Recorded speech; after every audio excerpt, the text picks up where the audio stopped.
नावाचं एक गाव होतं, जिथे सुषमा आपल्या मुलग्या आणि सुनबाई बरोबर राहायचा. सुषमा घरातच मुलांचं ट्युशन घ्यायची. मुलांना, लहान मुलांना शिकवायला खूप आवडायचं. मुलांनो, तर मला सांगा, अभ्यास कसा सुरू आहे तुम्हा लोकांचा? चांगलं चालत आहे मॅडम, पण आजकाल पायांमध्ये खूप दुखत असतं. मी समजते बाळा, पण अभ्यास करणं पण खूप गरजेचं आहे. तर प्रत्येक दिवशी परिश्रम का नाही करायला लागू? स्कूल दररोज जायला हवं, समजलं सगळ्यांना? हो मॅडम जी. गावामध्ये ना एका ट्रेनची सुविधा होती नाही बसची. रस्त्यांची हालत पण खूप वाईट होती. लोक बैलगाडीचा वापर करून एक जाग्यातून दुसऱ्या जाग्यात जायचे. सुषमाचा मुलगा राहुल हलवाईकडे काम करायचा. एक दिवस राहुल दमून घरी आला आणि आपल्या बायकोला बोलायला लागला. हे तर प्रत्येक दिवसाचं झालं आहे. सकाळी उठा आणि पायी चालून आपल्या कामावर जा आणि काम संपल्याच्या नंतर वापस एवढ्या लांब पायी चालत या. माझ्याकडून आता अजून नाही होत हे सगळं. ह्या गावामध्ये काही उरलेलंच नाहीये, ना रेलगाडीची सुविधा ना रिक्षाची. ह्यापेक्षा बरं तर आपण दोघं आपल्या माहेरी जाऊ, तिथे सगळ्या काही सुविधा आहेत. तू बोलत तर एकदम बरोबर आहेस, पण मम्मीला ह्या गावाशी खूप जास्त प्रेम आहे. ती तिकडे यायला नाही म्हणेल. सासूबाई नाही आला तर आपण स्वतःच जाऊया ना. शेवटी आपण केव्हापर्यंत त्यांच्यामुळे आपल्याला ह्याच गावामध्ये सडत राहावं लागेल. ठीक आहे, मी आईला विचारून बघतो. जर ती यायला नाही म्हणली तर आपण दोघं हे गाव सोडून चालल्या जाऊ. तसं पण त्यांना वडिलांची पेन्शन भेटायचं बंद झालंय. आता इथं अजून थांबायची गरज नाहीये. राहुल आणि मनीषा दोघे जण तिच्या सासूबाईकडून बोलायला जातात. आई, आमच्या दोघांना तुमच्याशी काही बोलायचं आहे. बोल बाळा, काय झालं आहे? मी आणि मनीषानी हा विचार केला आहे की आपल्या सगळ्यांना त्याच्या माहेरी राहायला जायला पाहिजे. तिथं ट्रेन, रिक्षा, बस या सगळ्या गोष्टींची सुविधा आहे आणि आपण तिथं आरामात राहू शकतो. बाळा, काय बोलायचं आहे ते स्पष्टपैकी सांग. आम्हाला असं वाटतं की तुम्ही पण आमच्या सोबत यावं. बाळा, मी तुला पहिलाच सांगितलं आहे, मी हे गाव सोडून कुठेच नाही जाणार आहे. इकडच्या मुलांना शिक्षा देणं माझं काम आहे आणि तुझ्या बाबांनी आणि मी इथेच पूर्ण जीवन काढलं आहे. पण आई, आम्ही इथे पूर्ण जीवन नाही जगू शकत. ना हे घर चांगलं आहे ना हे गाव. दररोज राहुल किती दमून घरी येतो. मी त्यांना आता असं नाही बघू शकत. मला माफ करा, पण मी हे घर सोडून कुठंच नाही जाणार आहे. ठीक आहे आई, तुम्ही राहा इथंच. मी आणि मनीषा हे घर सोडून चाललोय. राहुल आपल्या आईला सोडून मनीषाला घेऊन तिच्या माहेरी राहायला जातो.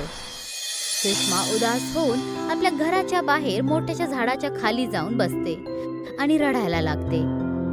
तुम्ही मला सोडून का गेला हो? मी आता एकदम आज एकटी पडली आहे. पहिला तुम्ही सोडून गेला मला आणि आज आमचा मुलगा राहुल. आज जर का ह्या गावामध्ये रेलगाडीची सुविधा असली असती तर बहुतेक राहुल आणि त्याची बायको आज मला सोडून नाही गेले असते.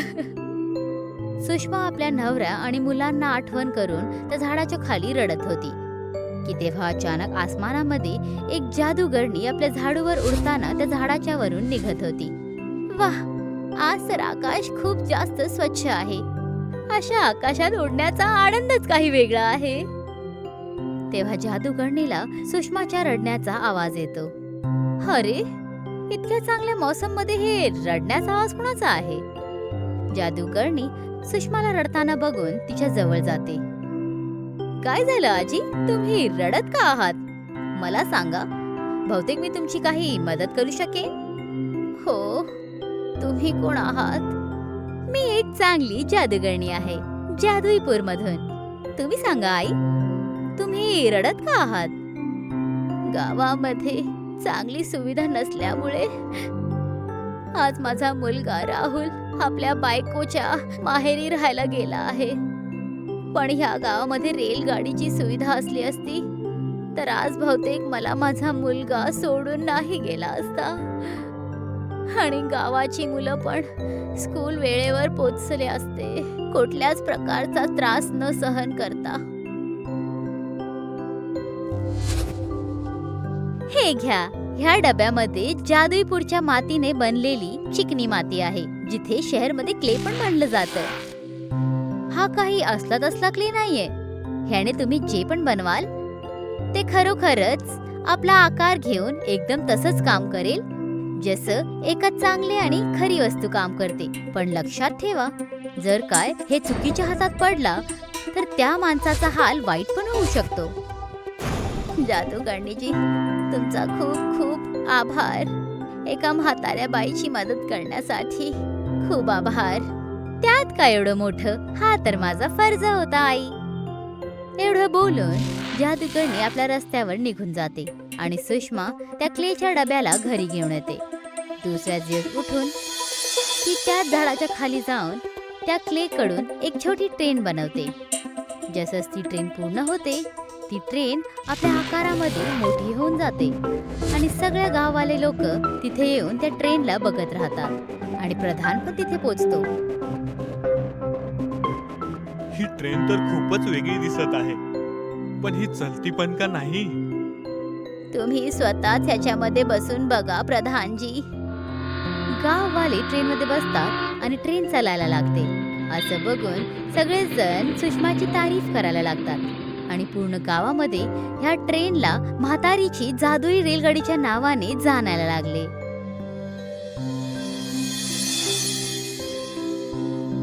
मी असंच ट्रेन ह्या गावासाठी आणखीन बनवेन, ज्याने गावाची मुलं दररोज अजिबात न दमता शाळेला जाऊ शकू.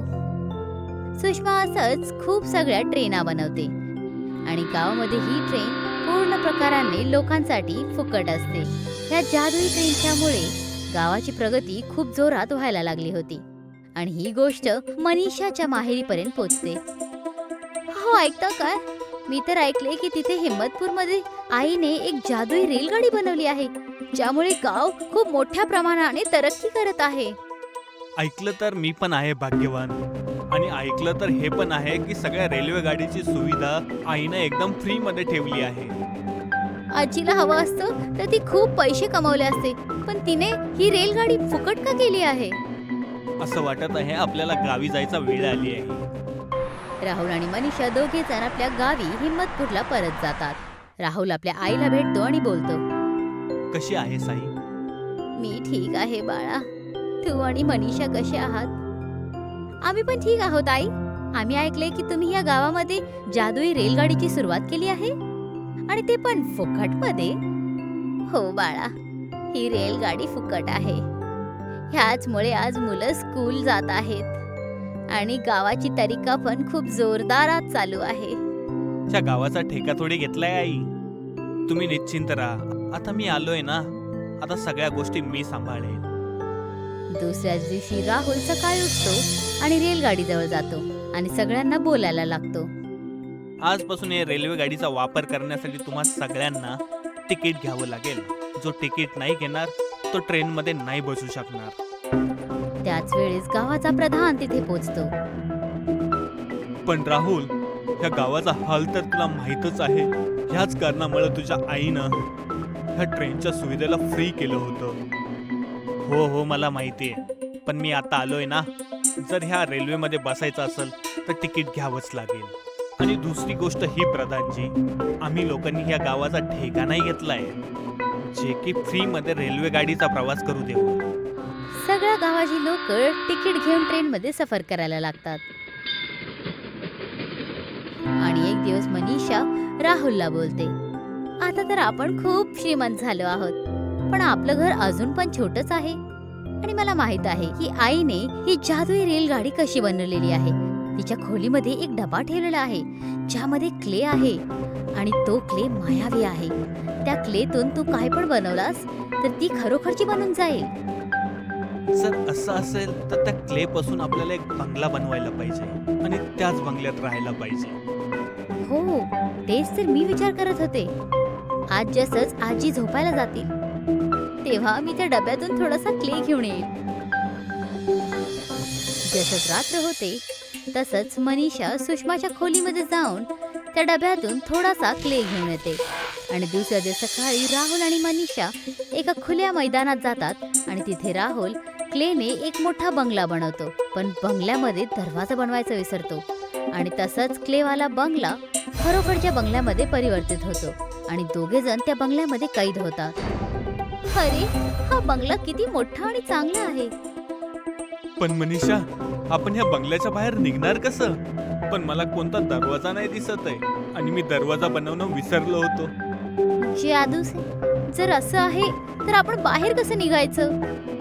बाहेर जाण्याचा रस्ता जेव्हा त्या दोघांना नाही भेटत तर ते दोघे जण खूप दुःखी होतात आणि मनीषा बोलते, हे सगळं आपल्याबरोबर ह्यामुळे घडतंय कारण आपण लालचमध्ये आंधळे झालो होतो.